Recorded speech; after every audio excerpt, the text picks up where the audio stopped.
All right, hey, so we're going to be running down to Kenosha to drop the parts off for plating today. We're going to take Gold Key, mostly because I'm running out of ethanol-free fuel. But we need to get and you can't buy ethanol-free fuel in Milwaukee for whatever reason. And so we need to get a coffee, but we actually forgot the parts, so we have to run back and grab them. We're going to grab a coffee quick. This coffee shop, unfortunately, it was changed hands at a corporate level, and it's become appallingly bad, including this sort of absolutely atrocious feminist art right here, which is just terrible. Okay, so we've arrived here in Kenosha at Finishing and Plating Services. I called ahead. I think we're in the right place. Let's go find out if this is the place that's going to plate our parts. It's kind of a bigger company than I was expecting it to be.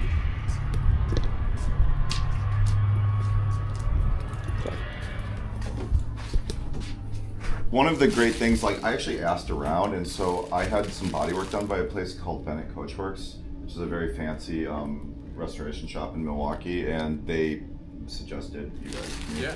Because I own an agricultural manufacturing company, and we do a lot of zinc plating, and obviously getting somebody to do onesie twosie stuff, I'm honestly really appreciative of. Yeah. So I like to help out the car builders out there. So what about a little piece of hardware?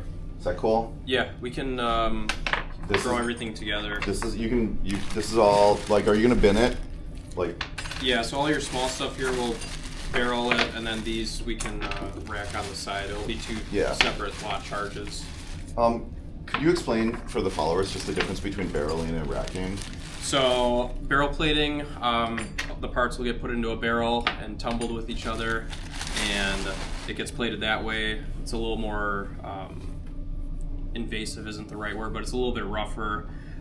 You'll get a better coating on the parts, and it'll help with getting some of the debris off of it as well. Good. And racking's a little bit more gentle for parts that you don't want tumbled like these big guys here. Yeah. So those are in yellow. These would be in yellow too, right here.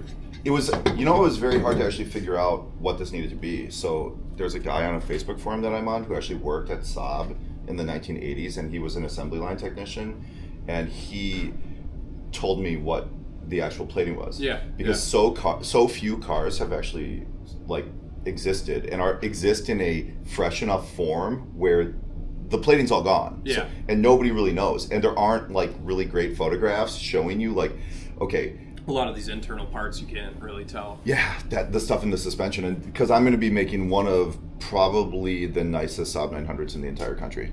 Sorry, I keep saying that in every video. Okay, now these will be clear. I used Evapor Rust on all these, which is got them really clean. So where I have little tiny specks of rust, is that gonna rust through it? Some of the little parts might come through, but I mean, the part as a whole is gonna look pretty good. Okay. So clear yellow. Okay. So what type of cleaning process would you be doing? So it's gonna go through a caustic cleaner, basically get off a lot of the surface oils, and then after that, it's an acid. No, it's a caustic, so the opposite of an acid. Very high pH, basic. That'll take care of all the oils and maybe some of the scale on the parts, but it won't make them perfect. Then it'll go into an acid bath after that. That will take care of some of the surface rust and prepare it for plating. Okay. Then it gets plated, a couple top coats. Okay, cool. And just so we understand, basically on small batch stuff, I'm paying a minimum lot charge on this? Yes. Okay, what do you think it's going to be? So probably $30 for the clear stuff, $30 for the yellow barrel stuff, and then another $30 for the rack stuff. Deal. And then I'll bring you more stuff on the rear when I get to the rear. When I get the rear components, that's totally reasonable. Awesome. Yeah. When do you think you would have it done? But I can take a message. Probably a week. A week? Sounds good. This is the kind of business that the automotive community needs.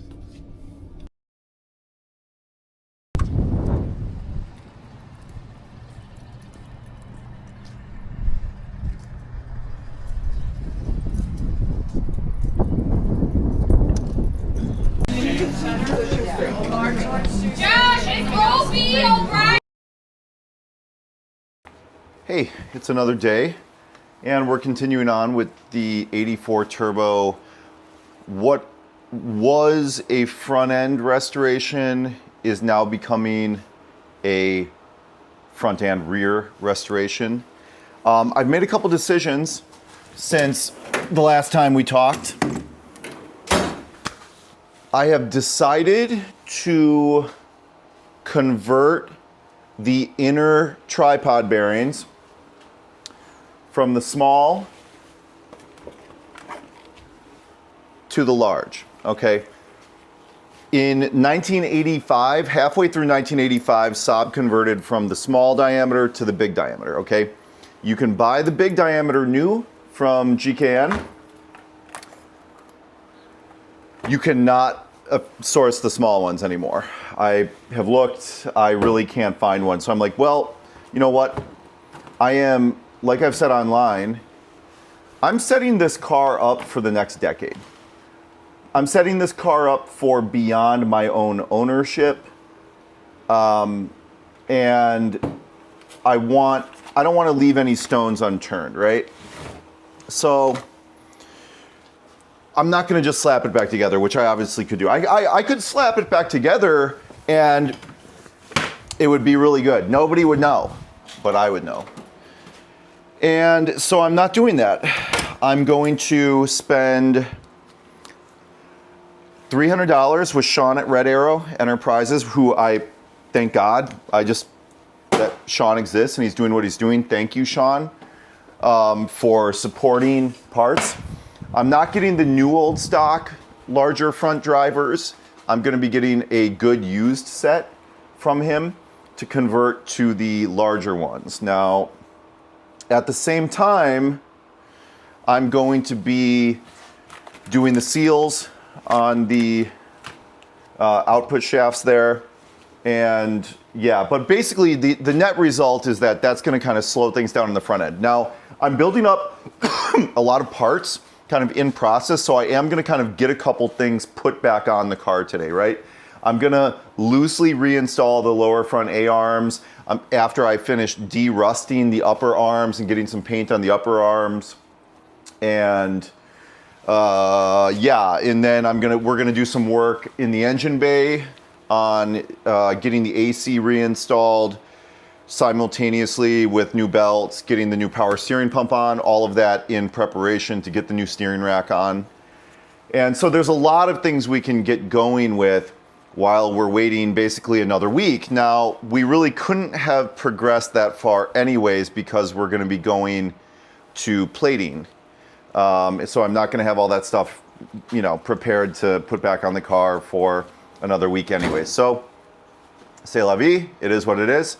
And let's get started. If you recall, I did not remove the upper bracket, so I'm gonna try the best I can, or the upper A-arm. I did do the bushings in the previous episode, but I don't wanna pull out all the stuff in order to get this upper A-arm out. So I'm gonna try and get as much rust off it in position as possible and get some rust encapsulating paint on it.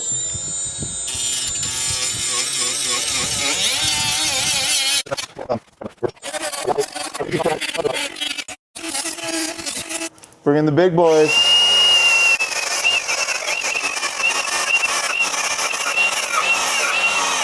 Before I get too far along also, I am going to be doing the Power Flex bushings across the board.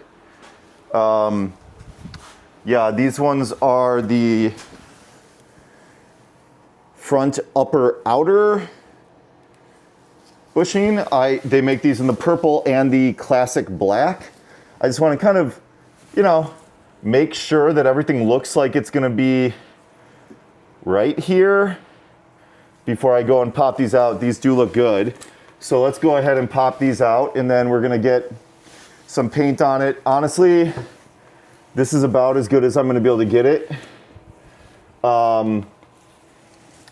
With the tools that I have, I'm not going to be able to get this piece perfectly de-rusted, but it's going to be a hell of a lot better than it ever would have been before. And go at this bushing right here, which I believe is probably a one-piece bushing here instead of a two-piece. So I'm gonna go at it with this puller, the same puller that I used before. And let's go ahead and see what kind of luck we have here. Oh, wrong way.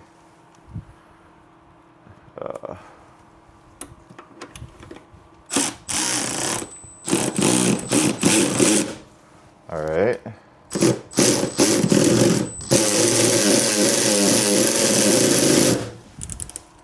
Yeah. Will my impact fit in here? Maybe. Maybe I got enough space. It's coming. Come on, baby. Come on, baby. Nope. See, we're digging in a little bit, but it's coming out. Slowly but surely, we are coming out. Let's see, how can we get some more purchase on this? Boom, just like that. We're going on break.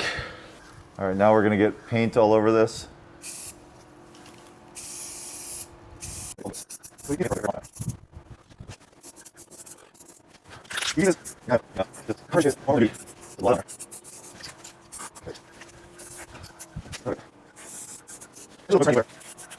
Let's check in on these rear dust covers quickly.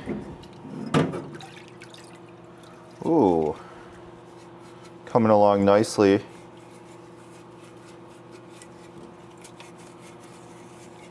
Huh. Inside is looking really good.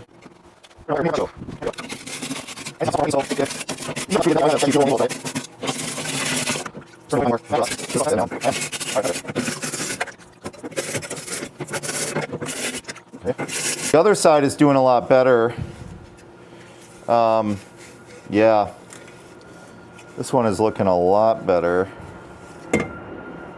Let's actually go at this with let's wipe some of this off with the rag quick. See, get it.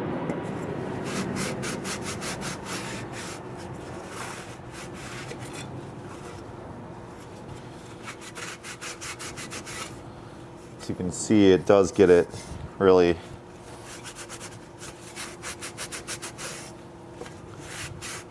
Okay, again, while we're waiting for that paint to dry, let's go and get these lower A-arm mounts. I just want to get, I want to get some of the parts that are sitting around just kind of like loosely mocked up on the car so that we can start, it's getting a little bit cluttered in here with all the parts sitting around. And so yeah, let's just see if we can't get some stuff, not finally mounted, just loosely mounted, okay? You could do all of this without a hydraulic press, but it wouldn't really make any sense. An interesting piece of information, these lower A-arm bushings, perhaps obviously because, which makes sense because they're down there in the elements, have been in vastly worse condition than the uppers.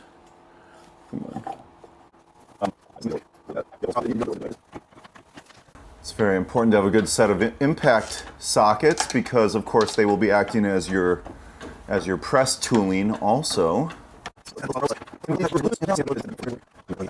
Just because we're that guy, let's go and get all this old undercoating off of here.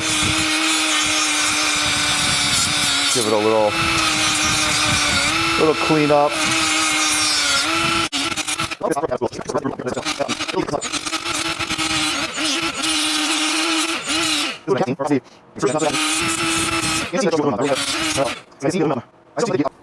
It's so quiet, you know, and peaceful because everybody in the world is watching the goddamn Packers right now, and I'm like the only guy who does not care about the Green Bay Packers. I really don't care about football. I don't care about the Green Bay Packers.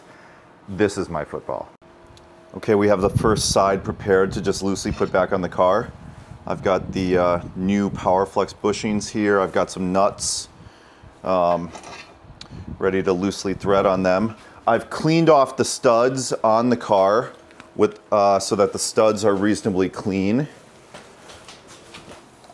down here. And I think I'm gonna go, honestly, I think I'm gonna go with never sees instead of Loctite. I'm torn on this. I'm torn on what to do. You know what, maybe I'm not gonna put either on and I'm gonna think about it. I can't tell you how good it feels to be putting rust-free pieces back onto the car.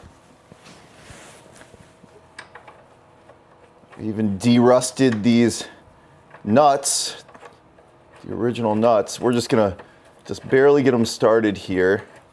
Get everything fit on. There we go. You have lefts and rights and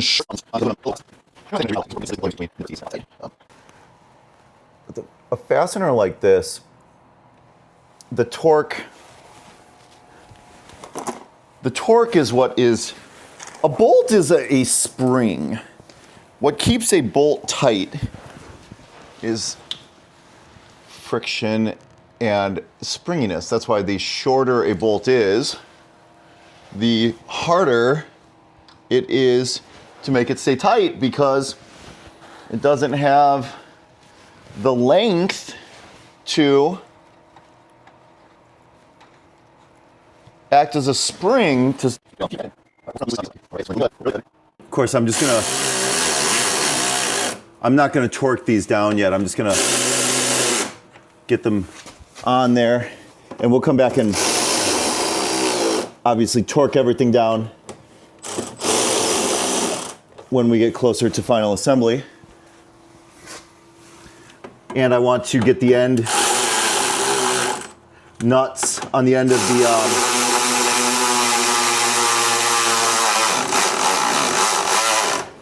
okay, see, that needs to just go and get this other side assembled quickly. Spread the grease all over.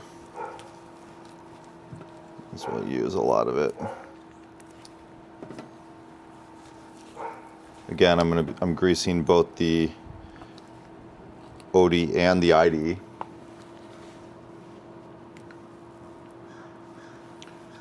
Okay. Good fit. This other hardware that goes on the ends of these shafts right here, I'm gonna zinc that stuff. It's more visible. I'm definitely gonna maybe pretty that stuff up a little bit. So the more astute observers here will notice I have a problem in that I've painted the lower A-arms in a matte black, and the upper A-arm paint doesn't quite match. It's a glossier, so I'm gonna have to get a more matte paint and do a second coat of matte on top of this, which it needs another coat anyway. Okay, I'm gonna get this out of the way, and I'm actually going to put on the air conditioning compressor bracket that, oh man, that I fought for so hard that somebody removed from the car. And I'm just gonna get out of the way.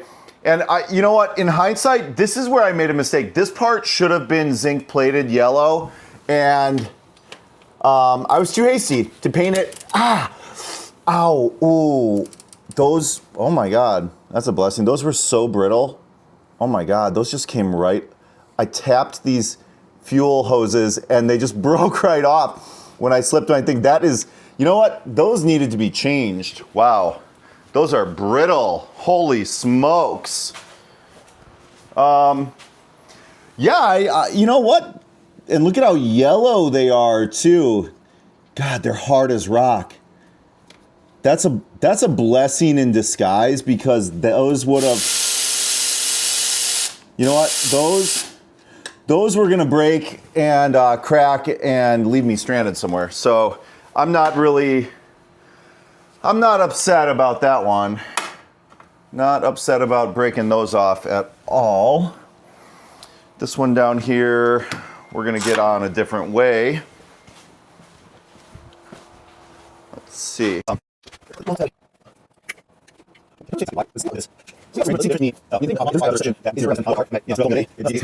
Maybe we can go at this with the tight reach. Haven't used this one yet.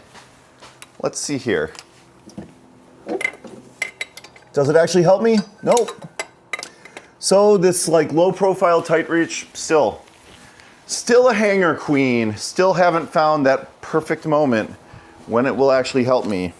because at the end of the day, the low profile flex head snap-on is lower profile, and that's tough to beat.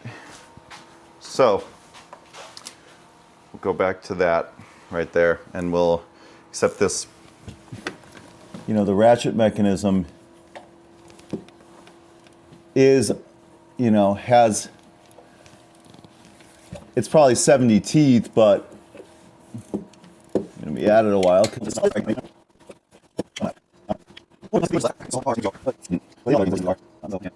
Yeah, look at these. They're just like, they're completely calcified. Ethanol fuel, boys and girls, ethanol fuel, and 40 years. Oh, I didn't realize, I didn't even have to take that bolt all the way off. It's slotted. There we go. Oh God, no. The coolant hose has a very, very tight fit to that. All right, so let's get this one started. Let's see. There we go. Come on here. Now try. Over here, you go. And we're going to start with. Let's start there. We're going to do. First of all, this is a hard this. Yeah, okay.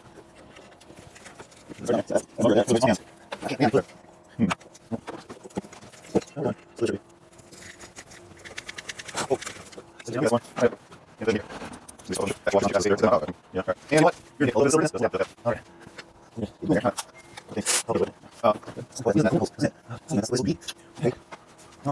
How about we try that bad boy right there? Bring some big dick energy into it. Oh yeah. Will that one let me get on that? No! Even that doesn't work. And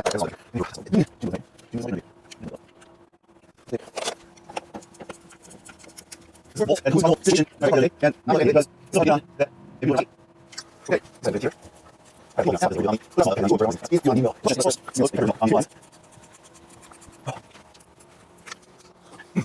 It's really an incredible feeling to be getting some parts put onto the car, mostly because it lets me kind of get a little organized here, because I don't know if you guys can see it does get to be a little bit tricky just to keep track of pretty much all your parts, everything you've got going on, all your nuts and bolts, you know. So just even getting some of these bushings out of the way is a big help, because it's just you know, everything is one fewer piece sitting around here on this toolbox. Okay, let's just compare.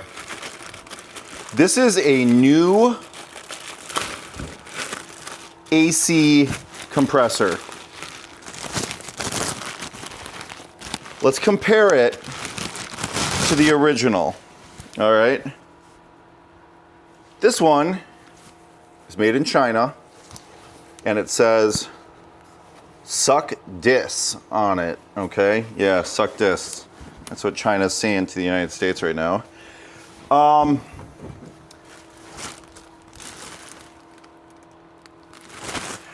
This is the original with a sticker from Sanden Corporation. Okay. Where was this one was made in Japan. Okay. It also says suck dis. Wow, these are identical. So this new one that you're getting is identical to the original. That's awesome. This is a really 84,900 good.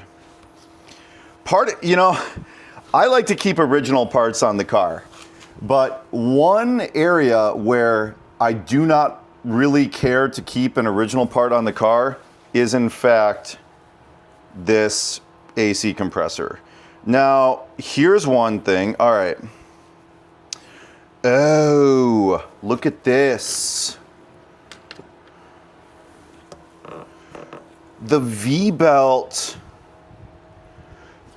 from here, look at this. It's off by 1/8 of an inch.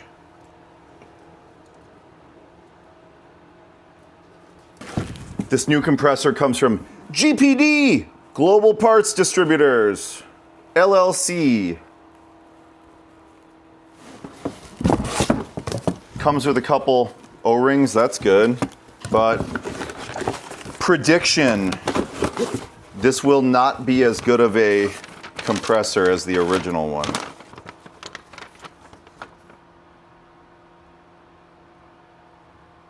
All right, I'm just gonna kind of mock up the whole assembly here, the accessory drive assembly, and we're just gonna kind of see, does it make sense, right? Does it look like it's gonna align, and so on and so forth. Here's this tensioner, which I sourced so long ago. So long ago. And this will let me kind of determine the alignment here. So, already I can tell something's not right. So here, look right here.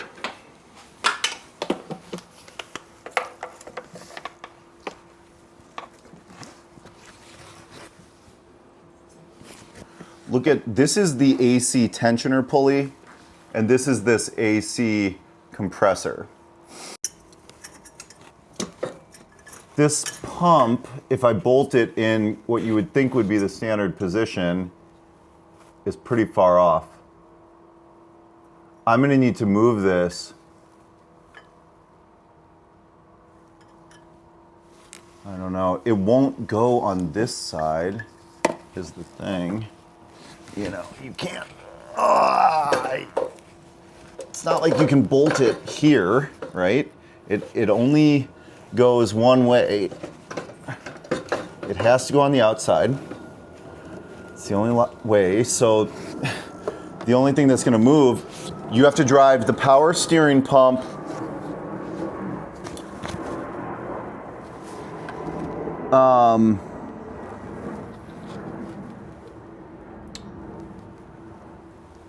time out. What is going on here?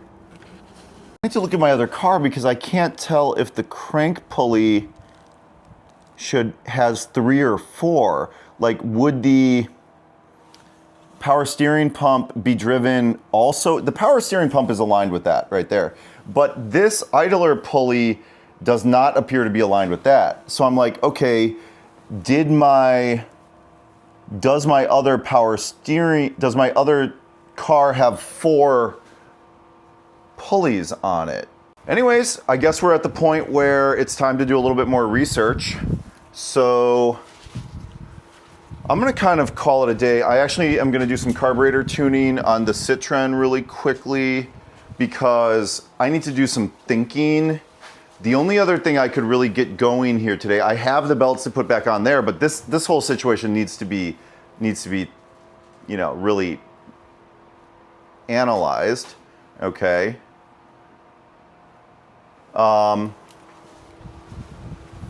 You know, the next step for me here is to pull these rear springs out and start taking apart the whole rear end. I'm not emotionally prepared to do that today. So yeah, so let's close this up and kind of call it a day. The thing I wanted to show you is I did source this actual Saab brake caliper tool from R&D Car Parts. Spent an absurd amount of money for this.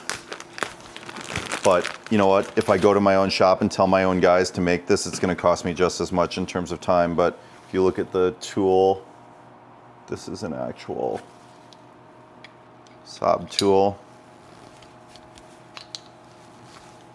I feel like this should turn kind of easily, but you never know. Yeah. Yeah, so when you want to make a Saab parking brake work correctly, you have to kind of screw these back in. Yep. Oh look, it kind of, oh yeah, it is retracting it, cool. And then this notch in the tool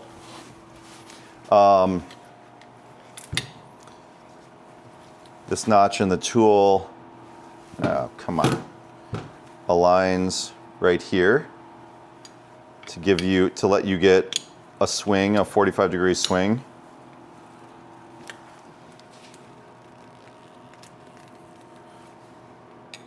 So I'm clearly retracting it because fluid's coming out of it, which is good. Oh, it's turning really freely now. Nice. Good. Keep it coming. Oh yeah, this has needed to be churned for a long time. Yeah, nice. Look at them. Oh yeah, she's sinking back. She's almost all the way back. That's good. You can try and do this with a set of needle nose pliers, but yeah, all right, there, it's all the way back. And it's spinning. Okay. Yep, fully retracted. Kind of has like a ratchet mechanism on it. Let's look at the calipers that were on the car where the parking brake would not work. To give you an idea of how rusty the assembly was, the suspension was that was on the car. Look at how rusty this caliper is. Oh my God, it's just like crazy. I don't even know if I'm gonna be able to easily disassemble this. It's so rusty. I'm not gonna use these parts, but they're good parts. And I definitely wouldn't throw them in the trash. These calipers are so, come on. You moving at all? My God.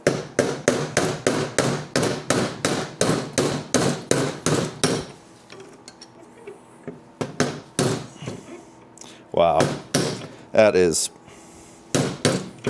really, really frozen. My God.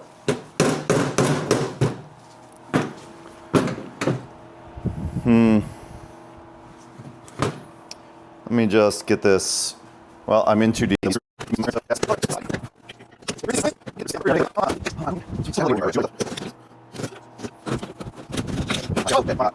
And it didn't make a lot of sense to me because, I don't know, it must have just been frozen because this is like, they're fully retracted. Let's see. Are these things frozen? Whoa.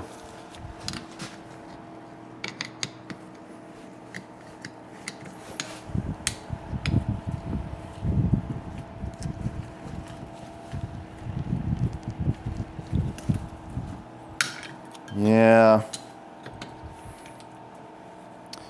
This might just be.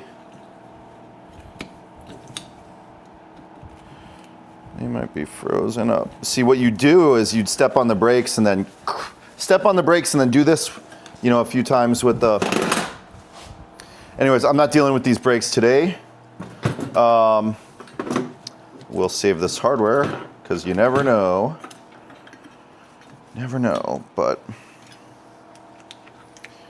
yeah.